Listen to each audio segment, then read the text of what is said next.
Ton chat est allongé sur le canapé, sa respiration est régulière et ses yeux sont mi-clos. Tu le regardes en pensant que tout va bien, car il a l'air parfaitement serein.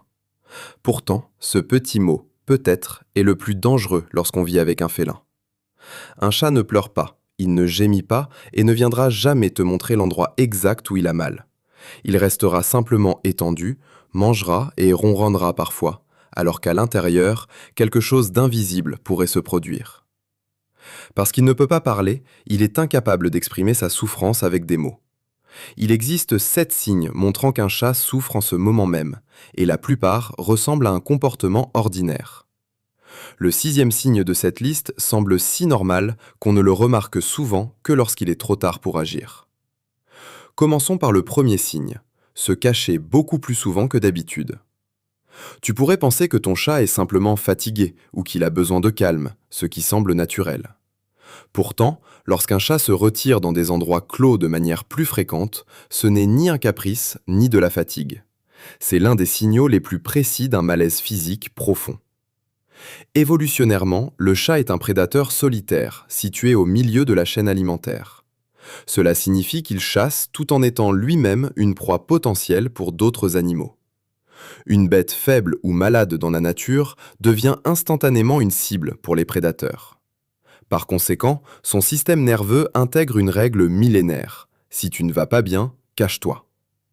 Il cherche alors un endroit où personne ne pourra le trouver, afin de ne jamais montrer sa faiblesse au monde. Quand un chat domestique a mal, qu'il s'agisse d'une douleur chronique ou aiguë, il ne vient pas vers toi. Au contraire, il s'éloigne et s'isole dans un silence protecteur. Une étude publiée en 2016 a désigné l'isolement comme un indicateur clé de la douleur chronique chez les chats. Le deuxième signe concerne le toilettage, auquel ils consacrent 30 à 50% de leur temps d'éveil. Ce n'est pas de la vanité, mais une question de thermorégulation et de protection contre les parasites. Le toilettage est également un moyen neurologique de s'apaiser par des mouvements répétitifs. C'est une norme de vie essentielle pour chaque félin en bonne santé. Quand un chat cesse de s'occuper de lui, son pelage devient terne et commence à former des nœuds. Cela indique qu'il n'a plus la force d'accomplir des gestes de base ou que certains mouvements sont pénibles. Par exemple, un chat souffrant d'arthrite cessera de lécher le bas de son dos car cela lui fait trop mal.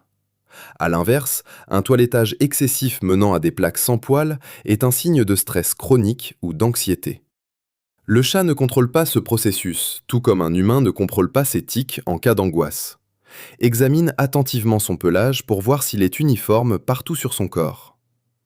Le troisième signe est un changement dans son rapport à la nourriture, comme manger moins ou de manière sélective. Un chat peut se mettre à manger très lentement ou d'une façon étrange sans que tu comprennes pourquoi. Il n'a aucun moyen de te dire qu'une dent le fait souffrir horriblement. Pour lui, mâcher une croquette peut devenir aussi douloureux que de broyer du verre. Il se contentera alors de manger moins ou d'abandonner son bol en cours de route. Les maladies dentaires sont l'une des sources de souffrance les plus courantes chez nos compagnons. À l'âge de 3 ans, plus de 70% des chats présentent déjà des signes de maladie dentaire. La plupart des propriétaires l'ignorent car le chat continue de manger, simplement un peu différemment. Plus rarement, un chat peut manger beaucoup plus tout en perdant du poids, signalant un trouble métabolique urgent. Le quatrième signe est un changement d'odeur, ce qui peut paraître surprenant mais s'avère très efficace. Une chatte en bonne santé sent le neutre ou une odeur douce, presque comme la chaleur du soleil. Une odeur forte, sucrée, acide ou ammoniaquée provenant de la bouche ou du corps est un symptôme clair. Une haleine sucrée, presque fruitée, est un signe classique de diabète chez le félin. Une odeur d'ammoniac dans l'urine qui devient plus persistante signale souvent une insuffisance rénale. L'insuffisance rénale se développe lentement et presque sans aucun symptôme visible au début. Quand les signes classiques, comme les vomissements apparaissent, la maladie est souvent déjà à un stade avancé. Il est donc utile de sentir délibérément son haleine pour établir un diagnostic précoce. Le 5e signe se lit dans ses yeux, car les pupilles du chat ne réagissent pas seulement à la lumière. En temps normal, elles sont modérément dilatées ou étroites selon l'éclairage de la pièce. Cependant, la douleur chronique ou l'anxiété modifie le fonctionnement du système nerveux autonome. Les pupilles peuvent alors rester dilatées de façon persistante, même sous une lumière vive. Regarde également la 3e paupière, cette membrane située dans le coin interne de l'œil. Normalement, elle n'est presque pas visible chez un animal en pleine forme. Si elle commence à recouvrir partiellement l'œil, c'est le signe d'une infection ou d'un syndrome douloureux. Un regard fixe et tendu traduit l'angoisse, tandis qu'un regard vide peut indiquer un trouble neurologique. Tu penses peut-être que tu aurais remarqué ces changements car tu es un propriétaire attentif. Le problème est que le chat ne change pas brusquement, mais très lentement sur plusieurs mois. Chaque petit changement est si minime qu'il finit par être confondu avec une simple humeur. Tu t'adaptes à cette nouvelle norme avant même de comprendre que ce n'est plus du tout normal. Le sixième signe concerne la posture et la démarche, un point que presque personne ne remarque à temps. Observe comment ton chat se lève, marche ou descend de son panier préféré. Un animal sain le fait avec fluidité, sans pause et sans position intermédiaire. Un chat malade commence à s'asseoir avec plus de prudence ou à se lever en deux temps. L'arthrite féline est bien plus fréquente qu'on ne le croit, touchant 90% des chats seniors. Chez les chats d'âge moyen, une bête sur trois en souffre déjà sans que son maître ne le sache. On pense souvent que le chat vieillit ou devient simplement plus paresseux avec le temps. En réalité, il a mal, mais ne l'exprime pas de la même façon qu'un chien. Enfin, le septième signe est le ronronnement, produit là où tu ne l'attends pas. Beaucoup de gens sont convaincus que si un chat ronronne, c'est qu'il est forcément heureux et comblé. C'est un mythe, car le ronronnement est un outil physiologique, vibrant entre 25 et 50 Hz.